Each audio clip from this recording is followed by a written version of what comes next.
I never thought I'd be the guy questioning his wife's loyalty. Olivia and I had been married for 8 years, and I always believed we had a rock-solid foundation.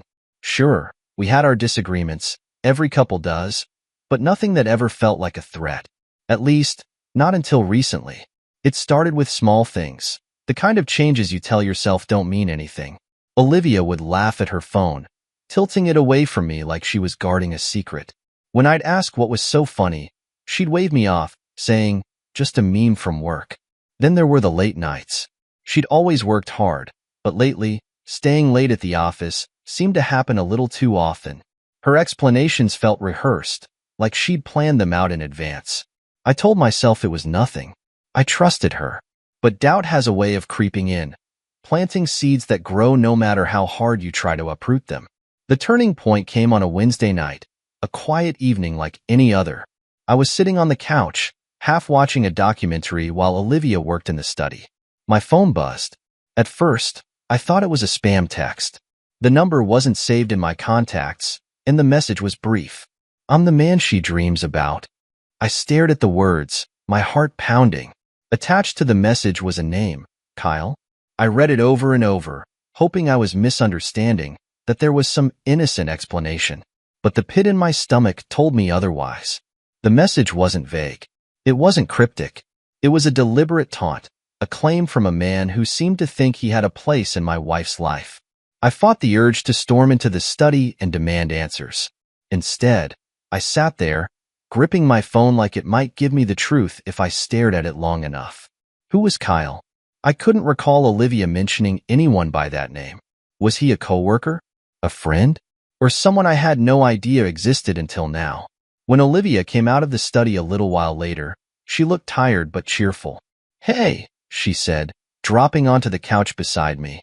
"What are you watching?" "Just something about ancient Egypt," I replied, trying to keep my tone casual. My mind was racing, but I didn't want to tip her off. "Not yet." She leaned her head on my shoulder, and for a moment, it felt like old times. But the warmth I usually felt in her presence was overshadowed by a gnawing unease.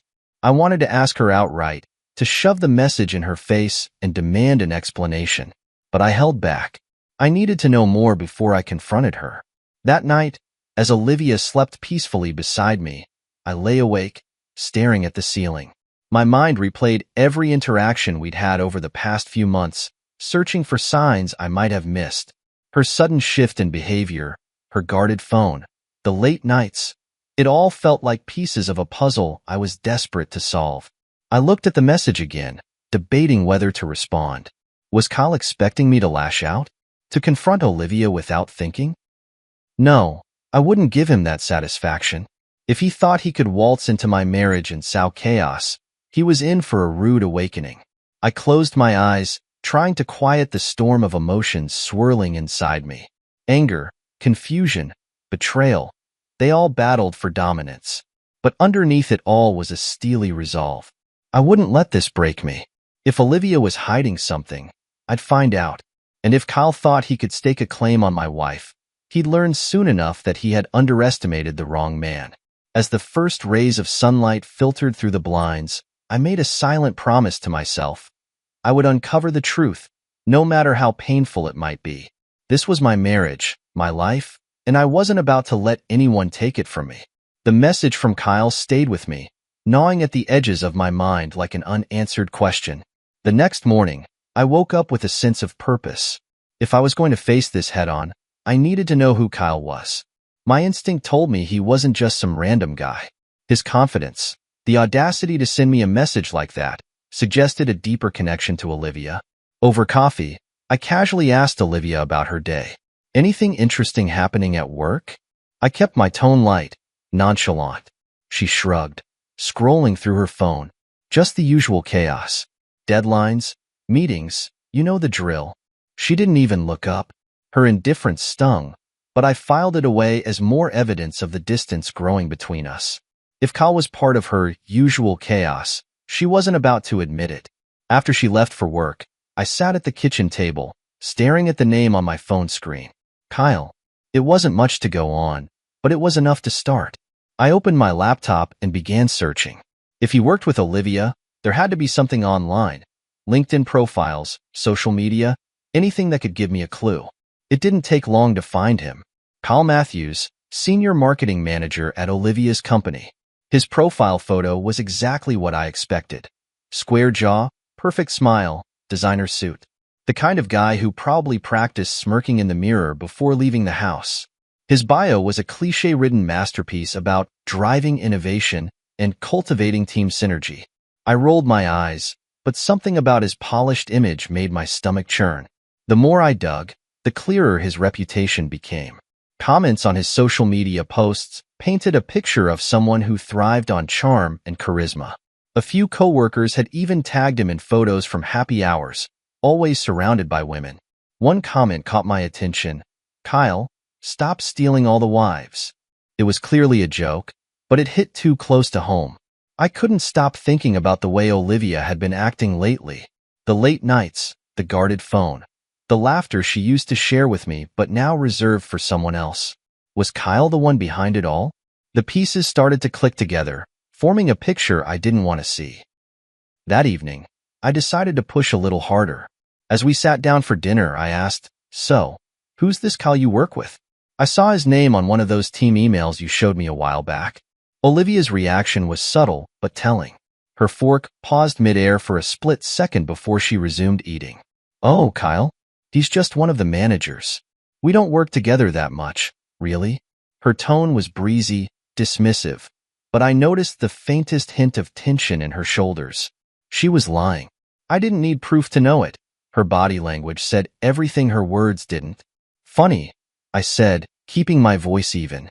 "You seem to mention him a lot." She laughed, a sound that felt forced. "Do I? I guess he comes up sometimes.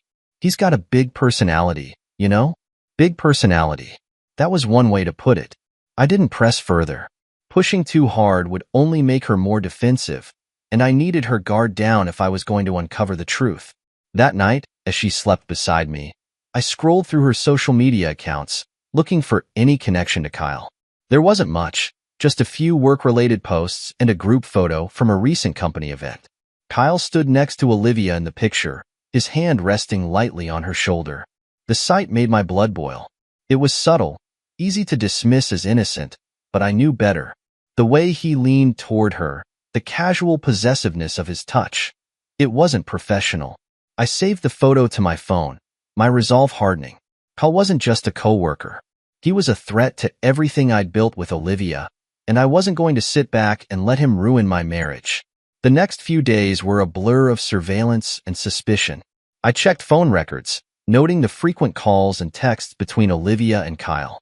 Most were during work hours, but a few stood out, late at night, long after she was supposed to be asleep. I didn't want to jump to conclusions, but the evidence was stacking up against her. Each new discovery felt like a punch to the gut. I wanted to believe Olivia was innocent, that Kyle was just an arrogant coworker who didn't respect boundaries. But the more I uncovered, the harder it became to ignore the signs. My wife was slipping away from me, and Kyle was the one pulling her. By the end of the week, I knew I couldn't keep this to myself any longer. The suspicion, the anger, the hurt, it was all consuming me. It was time to confront Olivia, to lay everything out on the table and demand the truth. Whatever happened next, I needed answers. And I needed them now. By the end of that week, I felt like a stranger in my own life.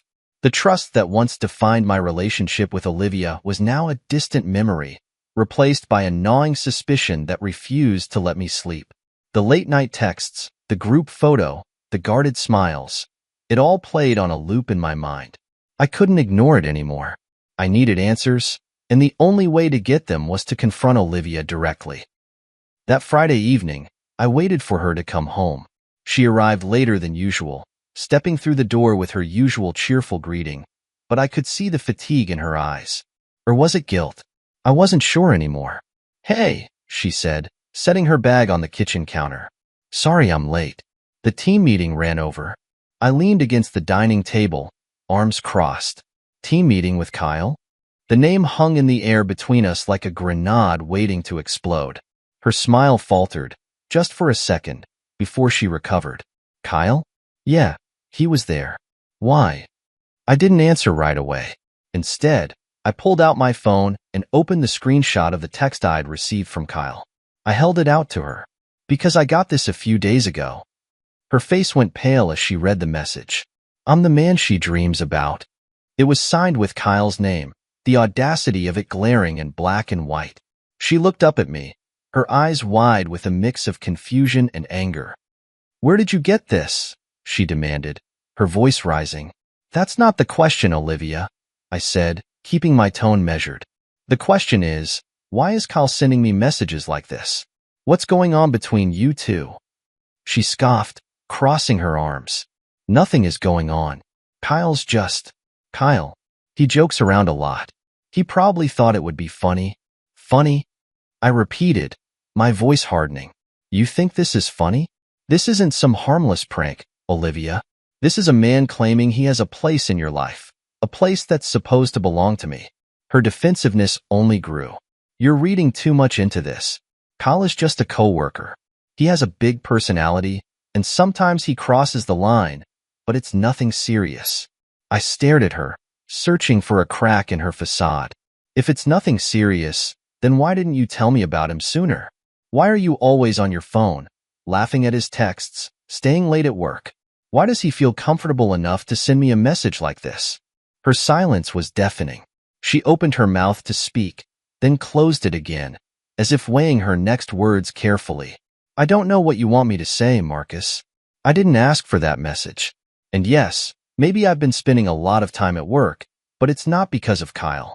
It's because I'm trying to do my job and keep things running smoothly." I wanted to believe her. God, I wanted to believe her so badly. But the evidence was stacked against her, and her evasive answers weren't helping. "Then explain the texts," I said, pulling up a few screenshots I'd saved from her phone records. "The late-night calls, the inside jokes. Explain why he thinks it's okay to treat me like this." She glanced at the screen, her cheeks flushing with a mix of anger and embarrassment. "I don't owe you an explanation for every little thing, Marcus. This is insane. You're blowing things out of proportion." I felt the anger rising in my chest, but I forced myself to stay calm. "Am I? Because from where I'm standing, it looks like you're hiding something. And the more you deny it, the harder it is for me to believe you." She turned away, pacing the length of the kitchen. "I don't know what you want from me," she muttered. "Kyle is just a friend. That's all." "A friend who flirts with you? A friend who thinks it's okay to humiliate your husband?" My voice cracked with the weight of my emotions. "Do you have any idea how this makes me feel, Olivia? To know that someone else thinks they have a claim on you? To feel like I'm losing you to a guy who doesn't respect our marriage?" She stopped pacing and looked at me, her expression softening for the first time. "Marcus, I never meant for it to get like this. I swear. Kyle flirts, yes, but I never encouraged him. I love you, not him." Her words should have been a balm to my soul, but they felt hollow. Love wasn't supposed to look like this. It wasn't supposed to feel like a battlefield where I had to fight for my place in her life. "Then prove it," I said, my voice low but firm. "Cut him off. Stop texting him. Stop working late. Stop giving him any reason to think he has a chance with you." Her hesitation spoke volumes. "I can't just ignore him," she said finally. "We work together. It's not that simple." I shook my head, the final thread of my patience snapping. "It is that simple, Olivia. You either choose me, or you choose to keep playing this game with Kyle. But you can't have both." Her silence was the only answer I needed. The silence from Olivia after my ultimatum echoed louder than any words she could have said. She didn't argue, didn't fight for our marriage, didn't even try to reassure me. Instead, she went to bed early, leaving me standing alone in the kitchen, staring at the remnants of our confrontation. It was clear she wasn't ready to make a choice, or maybe she already had. I couldn't sleep that night. My mind churned with every possible scenario, every memory of the past few months that now seemed tainted. I replayed her hesitation, her excuses, her refusal to draw a line with Kyle. Each thought felt like a dagger to the chest, but I knew I couldn't let my emotions control me. If Olivia wouldn't give me the truth, I'd find it myself. The next morning, after Olivia left for work, I sat at the dining table with my laptop, determined to uncover whatever she was hiding. I started with her phone records. I'd already seen enough to suspect something inappropriate, but now I combed through every call and text with precision. Patterns emerged, long calls during her late nights at the office, texts exchanged at odd hours, even on weekends. Kyle's number appeared more often than I cared to admit.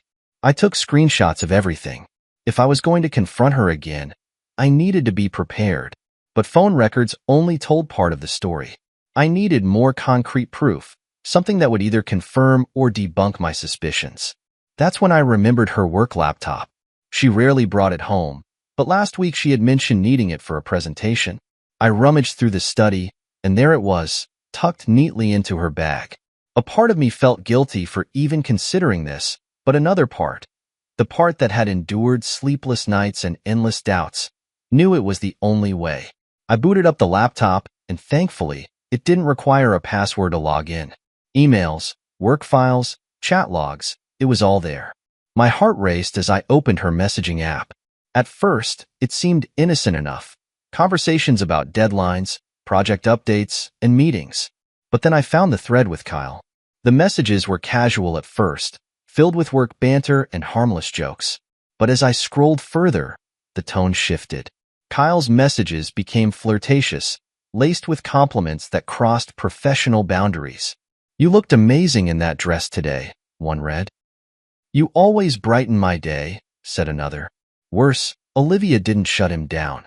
She didn't outright encourage him, but her responses, smiling emojis, playful remarks, even the occasional, "You're too much, Kyle," kept the door open. The final blow came when I found a message from just 2 days ago. "Can't wait to see you tonight." Same place? My stomach dropped. Same place could mean anything, but in this context, it felt damning. I saved screenshots of the messages, my hands shaking with a mix of anger and heartbreak. I felt like a detective uncovering a crime scene. Only the victim was me, and the perpetrator was the person I loved most. That evening, Olivia came home later than usual. She breezed through the door with a cheery, "Hey," as if nothing had changed. Watching her act so normal, so unbothered, made my blood boil. "How was work?" I asked, trying to keep my voice steady. "Busy as always," she replied, heading to the fridge. "What about you?" "Oh, you know," I said, forcing a tight smile. "Just digging into some things, trying to get clarity." She froze for a moment, then turned to face me. "Clarity about what?" I pulled out my phone and placed it on the counter between us. The screenshots of her messages with Kyle stared up at her like an accusation. Her face went pale, her confident demeanor crumbling in an instant. "What is this?" she stammered. "You tell me," I said, crossing my arms. "What's this same place you're so excited to meet Kyle at? What's so funny about his constant flirting? Why can't you draw the line, Olivia?" She opened her mouth to respond, but no words came out. For the first time, she looked genuinely cornered. "It's not what you think," she said finally, her voice barely above a whisper. "Then explain it to me," I demanded. "Make me understand why my wife is exchanging texts like this with another man. Make me believe that you're not betraying me." She slumped against the counter, her defenses crumbling. "I didn't mean for it to go this far," she admitted. "Kyle, he's persistent, and I didn't want to cause tension at work. I thought if I just played along, he'd lose interest." "Played along?" I repeated, incredulous. "You call meeting him outside of work playing along? You think letting him text you like this is harmless?" Her silence was the only answer I needed. I shook my head, the weight of her betrayal settling over me. "I don't even know who you are anymore, Olivia, and I'm not sure I want to." She looked up at me, her eyes brimming with tears. "Please, Marcus. I can fix this. I'll stop talking to him, I promise." But promises felt hollow now, and as I walked away, I knew that something in our marriage had irreparably changed. The morning after Olivia's half-hearted confession, I woke up feeling like a man standing on the edge of a crumbling cliff. The foundation of my marriage, the trust, the love, the partnership, felt like it was falling apart beneath my feet. Olivia's promises to cut ties with Kyle were just words. Words couldn't rebuild what she had broken, and I wasn't sure anything could. As she left for work that day, I noticed her hesitance. She lingered by the door, as if waiting for me to say something, to offer her some reassurance that things would be okay. But I couldn't. I didn't trust her, and I couldn't pretend anymore. Without a word, she walked out, leaving me alone with my thoughts. I knew I couldn't sit idly by, hoping Olivia would make good on her promises. If she wasn't going to take control of the situation, I would. I'd spent too many sleepless nights feeling helpless, letting doubt and anger consume me. It was time to take back control, not just of my marriage, but of my life. I started by outlining a plan. I needed to confront Kyle, not as a jealous husband, but as a man defending his home, his dignity, and his pride. I wouldn't let him hide behind Olivia's excuses or his own arrogance. He needed to know that his actions had consequences and that I wasn't someone he could toy with. But this wasn't just about Kyle. It was about Olivia, too.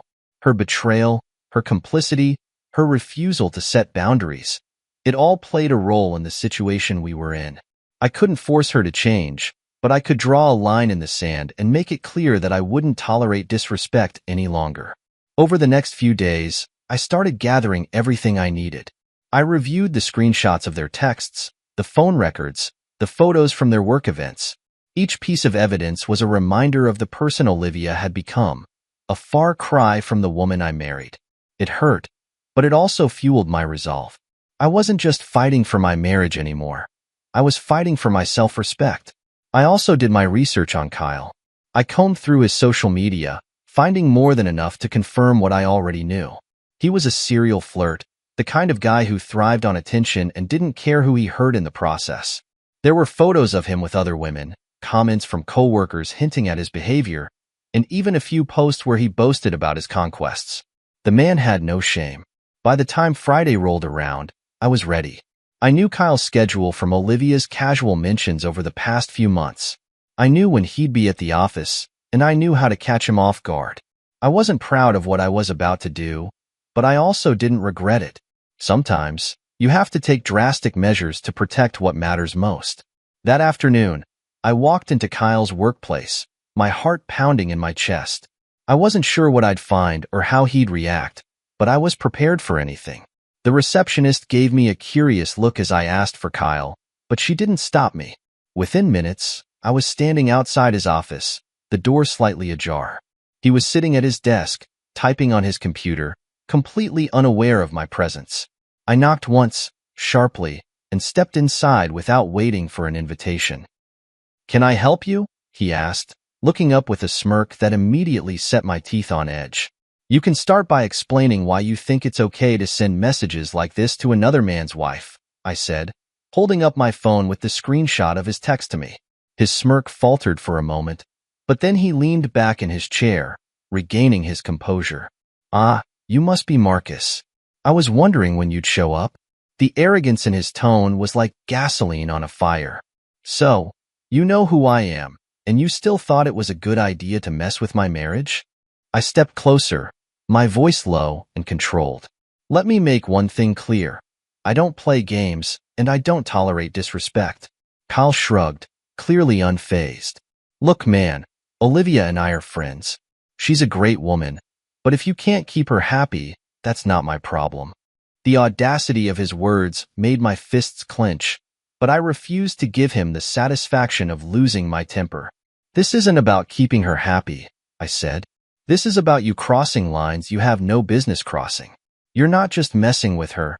You're messing with me, with my family, with everything I've built." He leaned forward, resting his elbows on the desk. "And what are you going to do about it?" I locked eyes with him, letting the weight of my words sink in. "You'll find out soon enough." Before he could respond, I turned and walked out, leaving him sitting in stunned silence. As I exited the building, I felt a strange mix of anger and relief. The confrontation wasn't over, but the first move was mine. For the first time in months, I felt like I was taking control of my own story. Walking out of Kyle's office that day didn't bring me the immediate satisfaction I had hoped for. The confrontation had left me angry, yes, but it also left me wanting more. Kyle's arrogance, his smug attitude. He clearly thought he could continue playing his games without consequences. That wasn't going to happen. Not while I had anything to say about it. But I knew I couldn't stop at a heated conversation in his office. Words alone wouldn't get through to someone like Kyle. He needed to feel the weight of his actions in a way that couldn't be ignored, and I was more than ready to deliver that lesson. I just had to be smart about it. The next day, I returned to the office, this time with a plan. I had spent the night replaying our encounter, considering every possible angle. Kyle wasn't just disrespecting my marriage. He was making a mockery of me, of Olivia, of everything we had built. It wasn't just about pride anymore. It was about standing up for myself and my family. I arrived just after lunch, timing my visit so that most of the staff would still be milling about the office. I wanted witnesses, not because I needed an audience, but because I wanted Kyle's ego to take a public hit. Men like him thrived on reputation, and I was about to tear his apart. When I walked through the office doors, heads turned. Some of the employees recognized me from my last visit. Others just seemed curious about the unexpected guest. I ignored their whispers and made a beeline for Kyle's desk. He was leaning back in his chair, laughing at something on his phone, completely oblivious to the storm heading his way. I stopped a few feet away, letting the weight of my presence sink in before I spoke. "Kyle," I said, my voice loud enough to carry across the room. "We need to talk." He looked up, surprised at first, but his expression quickly shifted to that familiar smirk. "Marcus," he said, leaning forward with mock enthusiasm. "Back so soon? Couldn't stay away?" I ignored the bait. "This isn't a social visit. We have unfinished business." He shrugged, clearly enjoying the attention of the growing crowd around us. "I thought we already covered this. Olivia's a grown woman. If she enjoys my company, that's her choice. Maybe you should ask yourself why that is." That was the breaking point. Before I even realized what I was doing, I reached across his desk and grabbed him by the collar, pulling him to his feet. Gasps erupted around us, but I didn't care. My focus was entirely on him. "You think this is a game?" I hissed, my voice low but deadly. "You think you can waltz into someone else's marriage and walk away unscathed?" Kyle's smirk wavered, replaced by a flicker of uncertainty. "Let go of me, man. You're making a scene." "I'm not making a scene," I said, tightening my grip. "I'm making a statement." By now, several employees had gathered around, their phones out, recording every second of the confrontation. I didn't care. If anything, I wanted the world to see Kyle for what he really was. A coward who thought he could manipulate and humiliate people without facing the consequences. Security arrived moments later, pulling us apart before things could escalate further. Kyle adjusted his collar, trying to save face, but the damage was already done. His colleagues were whispering, their eyes filled with a mix of shock and judgment. His reputation was crumbling right in front of him. As I was escorted out of the building, I caught one last glimpse of Kyle. He was standing in the middle of the office, surrounded by his peers, but he looked smaller somehow. Deflated. Defeated.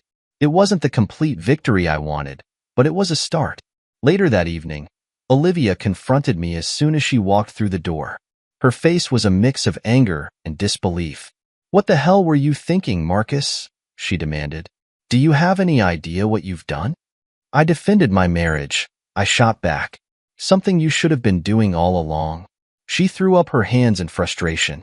"You've embarrassed me, Marcus." Kyle is furious. HR is involved. "Do you know what this could do to my career?" "Your career?" I laughed bitterly. "That's what you're worried about? Not the fact that Kyle has been disrespecting our marriage for months? Not the fact that you've let it happen?" Her silence spoke volumes. "I don't regret what I did," I said, my voice steady. "If you won't protect what we've built, then I will. But this is the last time, Olivia. I'm done fighting for something you're not willing to fight for yourself." She opened her mouth to respond, but I held up a hand, stopping her. "No more excuses. No more lies. You need to decide, right here and now, what matters more, this marriage or your so-called friendship with Kyle." Her answer didn't come immediately, and for the first time, I realized that maybe I already knew what it would be. The days following my confrontation with Kyle were a whirlwind of fallout. I felt the weight of every decision I had made, every word I had spoken, and every moment I had allowed myself to get pulled into this mess. But if I was expecting some kind of relief or clarity after standing up for myself, it never came. Instead, I was left to sift through the wreckage of a marriage that now felt more like a battleground than a partnership. Olivia had been furious when she came home that evening. I could still hear her words ringing in my ears. "You've ruined everything, Marcus. Do you know what you've done? Do you have any idea what this looks like for me at work?" The part of me that still cared wanted to feel guilty, but the rational part of me couldn't bring myself to regret what I had done. "What it looks like for you," I had snapped back. "How about what this has felt like for me? Do you even care about that anymore?" Her answer was silence, not because she didn't have one, but because deep down, she knew there was nothing she could say to justify her actions or her inaction. Now, as I sat alone in the living room, staring at the blank television screen, I found myself wondering how we got here. Where had it all gone so wrong? Was it when Kyle first entered the picture? Or was this betrayal something deeper? Something that had been simmering beneath the surface long before he came into our lives? I decided it didn't matter. What mattered now was the future, my future. Olivia had made her choices, and I was tired of carrying the burden of her decisions. It was time to focus on what came next. The fallout at her workplace was almost immediate. Kyle had filed a formal complaint against me with HR, citing the altercation in his office as grounds for disciplinary action. Olivia was caught in the crossfire, forced to defend her role in the situation while simultaneously trying to distance herself from both me and Kyle.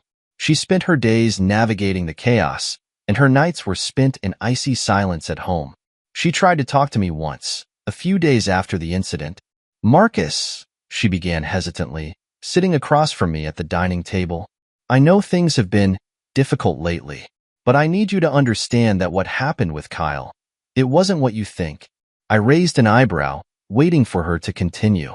"Then tell me what it was," I said evenly, "because from where I'm standing, it looks an awful lot like betrayal."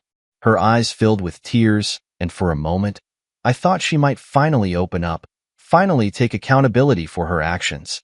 But instead, she said, "It was a mistake. I let things get too far, but it wasn't intentional. I didn't mean to hurt you." I laughed bitterly, shaking my head. "You didn't mean to hurt me? Olivia, every choice you made was a knife in my back. The late nights, the texts, the lies. It wasn't an accident. You knew exactly what you were doing." Her tears fell freely now, but they did little to move me. "I want to fix this," she pleaded. "I want us to go back to the way things were." I leaned forward, my gaze locking with hers. "The way things were? Olivia, we can't go back.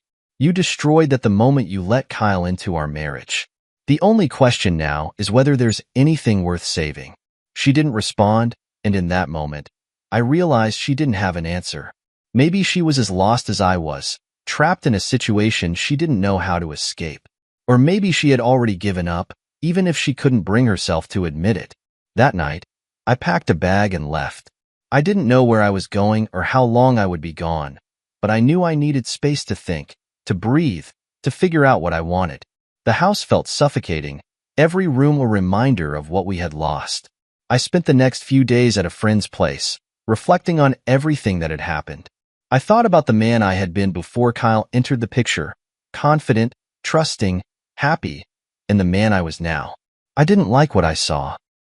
Somewhere along the way, I had lost myself in the chaos, allowing Olivia's betrayal to define me. I knew I couldn't stay in limbo forever. I had a choice to make: fight for a marriage that felt irreparably broken or walk away and start fresh. It wasn't an easy decision, but deep down, I already knew the answer. When I returned home that weekend, Olivia was waiting for me.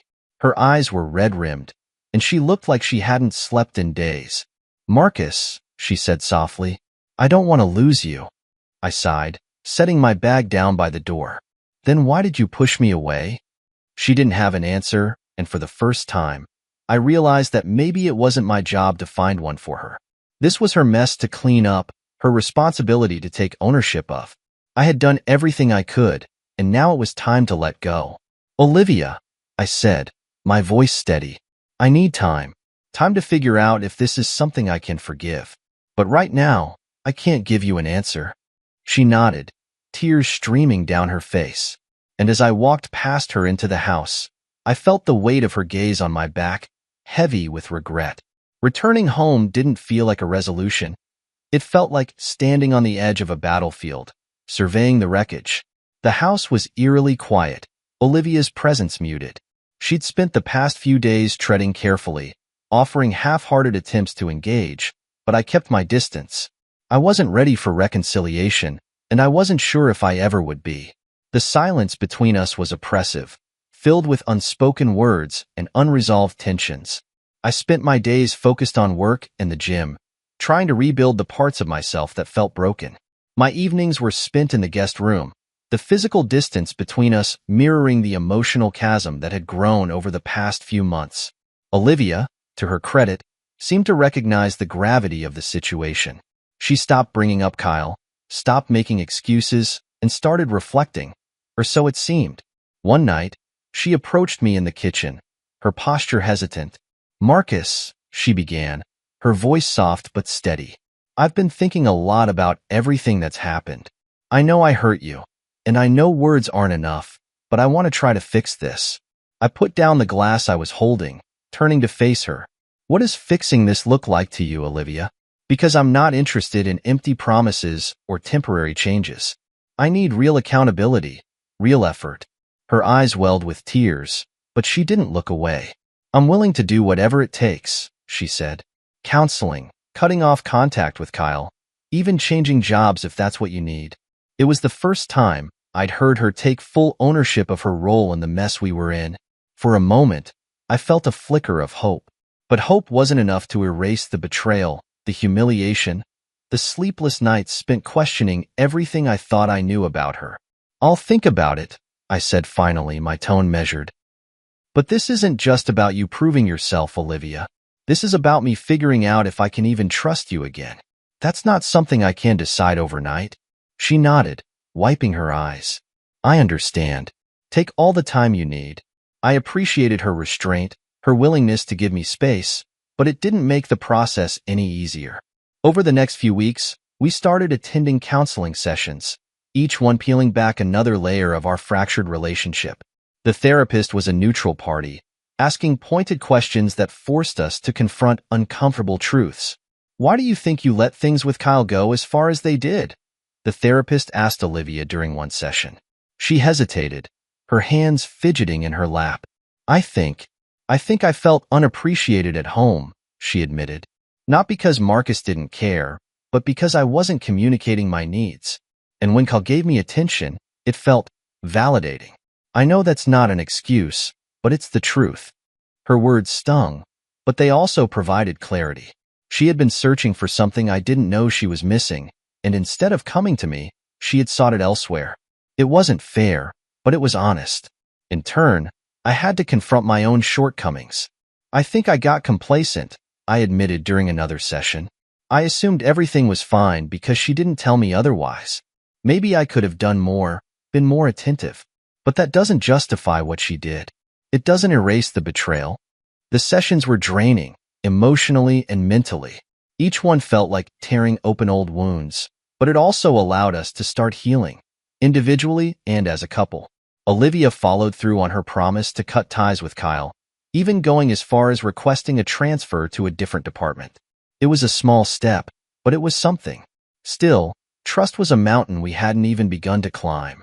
I monitored my emotions carefully, making sure I wasn't forgiving out of convenience or fear of starting over. I owed it to myself to be honest about what I needed, even if it meant walking away. One evening, after a particularly productive counseling session, Olivia approached me with a tentative smile. "I know I don't deserve your patience, Marcus," she said, "but I'm grateful for it. I'm trying to be better for you, for us." Her sincerity was clear, but sincerity alone couldn't rebuild a marriage. It was a start, though, and for now, that had to be enough. As I lay in bed that night, staring at the ceiling, I realized I wasn't just fighting for my marriage. I was fighting for myself, for my self-worth, my peace, my future. Whether or not Olivia was part of that future remained uncertain, but for the first time in months, I felt like I had a say in the outcome. The road ahead was long, and the destination was still unclear. But one thing was certain. I wasn't going to settle for anything less than what I deserved. Rebuilding trust felt like climbing a mountain in the dead of winter, every step heavier than the last.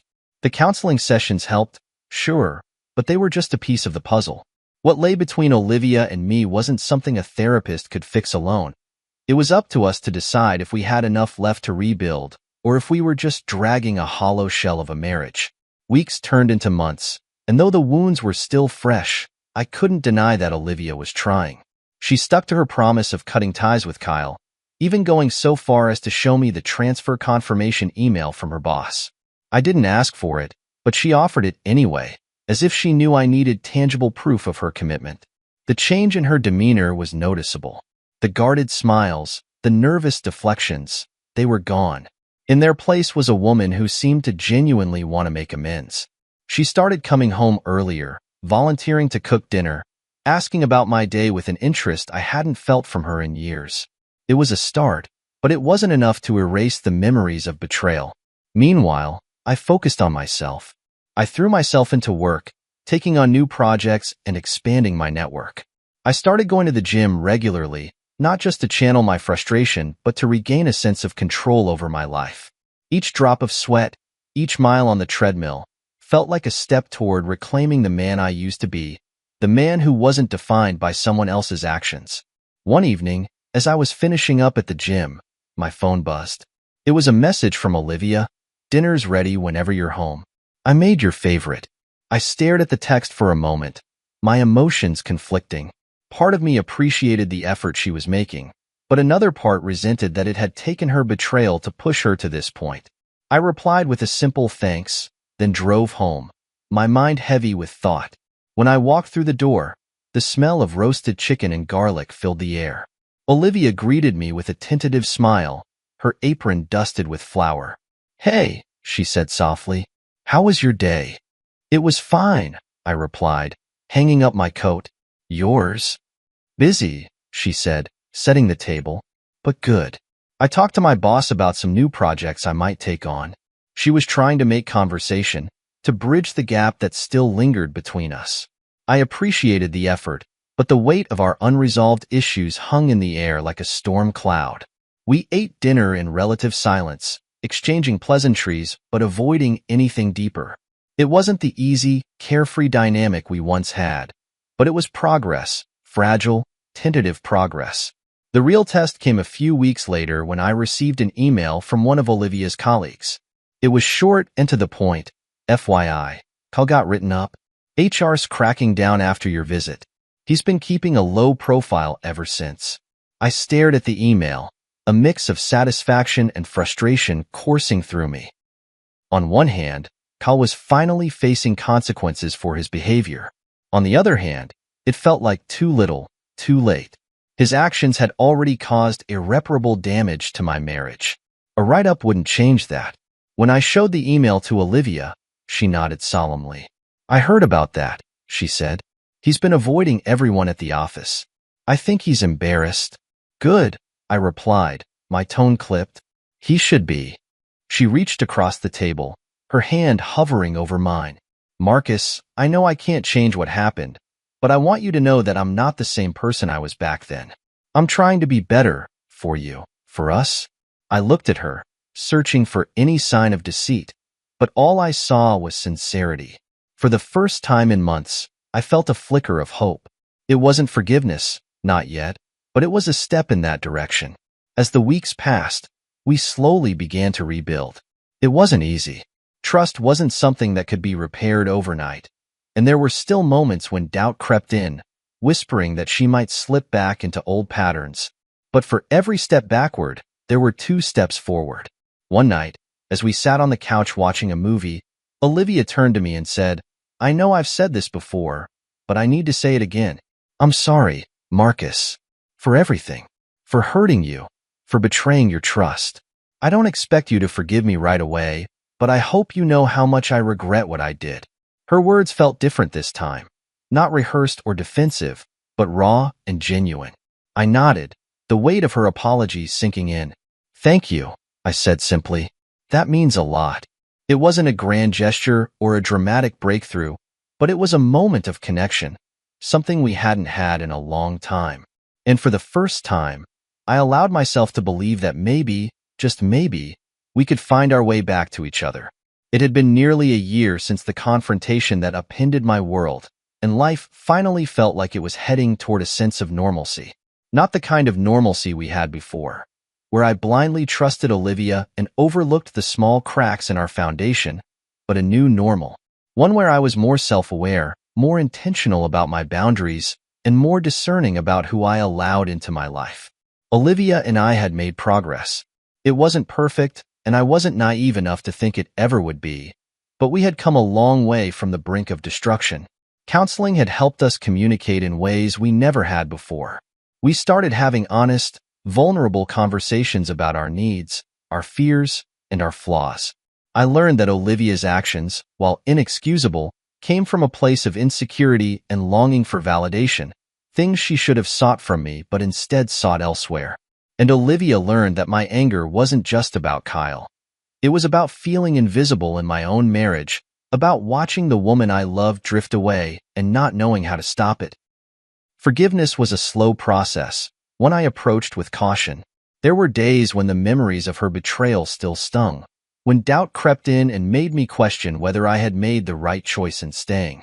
But then there were moments, small, quiet moments, that reminded me why I was fighting for this. Like the time she surprised me with a scrapbook of our favorite memories, or the night she stayed up late helping me prepare for a big presentation at work. These weren't grand gestures, but they were meaningful. They showed me that she was putting in the effort, that she wanted to rebuild what we had lost. One evening, as we sat on the patio watching the sunset, Olivia reached for my hand. "I know I don't say this enough," she began, her voice soft but steady. "But thank you for giving us a second chance, for believing in me, even when I didn't deserve it." I looked at her, the woman who had caused me so much pain but had also taught me so much about resilience and love. "I didn't do this just for you," I replied. "I did it for me too. I didn't want to walk away without knowing I gave it everything I had." She nodded, her eyes glistening with unshed tears. "I hope I can prove to you that it was worth it." In that moment, I realized something important. Forgiveness wasn't about erasing the past. It was about choosing to move forward despite it. It was about acknowledging the pain, but refusing to let it define the future. As for Kyle, he had become a distant memory, a cautionary tale of what happens when arrogance meets accountability. After his write-up, he left the company, unable to face the scrutiny of his colleagues. The last I heard, he was working for a small startup in another state, far removed from the chaos he had caused. Good riddance. The biggest change, however, was within me. This journey had forced me to confront my own shortcomings, to take ownership of the ways I had contributed to the breakdown of our marriage. It wasn't about blaming myself for Olivia's actions. She bore full responsibility for her choices, but about recognizing that relationships require constant effort and attention. I had let complacency creep in, and while that didn't excuse her betrayal, it was a lesson I wouldn't forget. As the months passed, Olivia and I began to rebuild not just our relationship but also our dreams for the future. We started talking about things we hadn't discussed in years: travel plans, career goals, even the possibility of starting a family. These conversations felt like a fresh start, a chance to write a new chapter together. One night, as we stood in the kitchen cooking dinner, Olivia turned to me with a smile. "Do you remember the first meal we ever cooked together?" she asked. I chuckled, the memory coming back vividly. How could I forget? You burned the pasta, and I almost set the kitchen on fire trying to make garlic bread. She laughed, a genuine, carefree sound that reminded me of the early days of our relationship. "I think we've come a long way since then." I nodded, pulling her into a hug. "Yeah, we have." As I held her, I felt a sense of peace that had eluded me for so long. It wasn't the kind of peace that came from forgetting the past, but the kind that came from knowing we had faced it head-on and come out stronger on the other side. This journey had been anything but easy, and there were still challenges ahead. But for the first time in a long time, I felt hopeful, not just for my marriage, but for myself. I had learned that resilience wasn't about never falling. It was about getting back up, even when it felt impossible. As I looked at Olivia, I saw not just the woman who had hurt me, but the woman who had fought to make amends, who had chosen to stay and rebuild. And for the first time, I allowed myself to believe that maybe, just maybe, we could make it.